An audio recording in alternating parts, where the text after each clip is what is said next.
चतुर्भुज दास जी एक बहुत बड़े महापुरुष हुए, उन्होंने भक्त माल में चरित्र है उनका, उन्होंने यही सत्संग में कहा कि जिसकी दीक्षा हो जाती है उसका नया जन्म हो जाता है, दीक्षा लेते ही वो सारे पाप नष्ट हो जाते हैं। तो एक चोर ने ये बात सुनी, बहुत चोरी किए था, हिंसा किए था, वो उनके पास गया और कहा महाराज आप जो बात कह रहे हैं वो सत्य है? बोले हाँ परम सत्य है।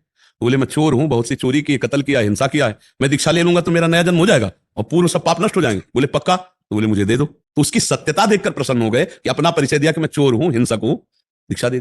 अब एक दिन वो जो चोरी करके भागा था वहां सत्संग में आकर बैठा था ना, उसने, सेठ ने देखा कि मुड़ मुड़ा तिलक लगा, ये तो चोर है, अरे चोर चोर चोर, उसको पकड़ लिया गया, राजा के पास ले गए। बड़ा प्रसंग हम सारांश में बता रहे।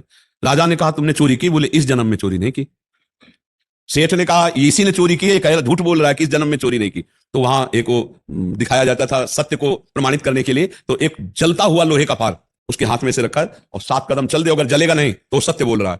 तो उसने कहा गुरुदेव ने कहा था कि दीक्षा लेने के बाद नया जन्म हो जाता है, इस जन्म में मैंने चोरी नहीं की। ये जोर से बोला और अंदर से कि गुरुदेव ने कहा था कि दीक्षा लेने पर नया जन्म होता है, और 7 कदम चला। बोला और चले? बोले नहीं अब फेंक दो। फेंक दिया। अरे बोले सेठ को फांसी दो, वैष्णव के प्रति दोष करता है। तो बोले इनको भी मत फांसी दो। क्यों? बोले ये भी सत्य कह रहे।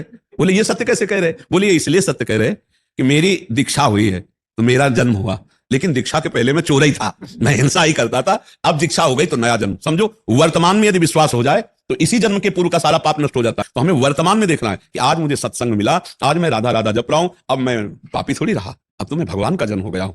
भगवान कोई इतना थोड़ी कि इतनी संख्या का भजन हो गया तो बड़े महात्मा, और इतनी कम संख्या का भजन हुआ तो छोटे महात्मा। भगवान जानते हो क्या देखते? अपनापन।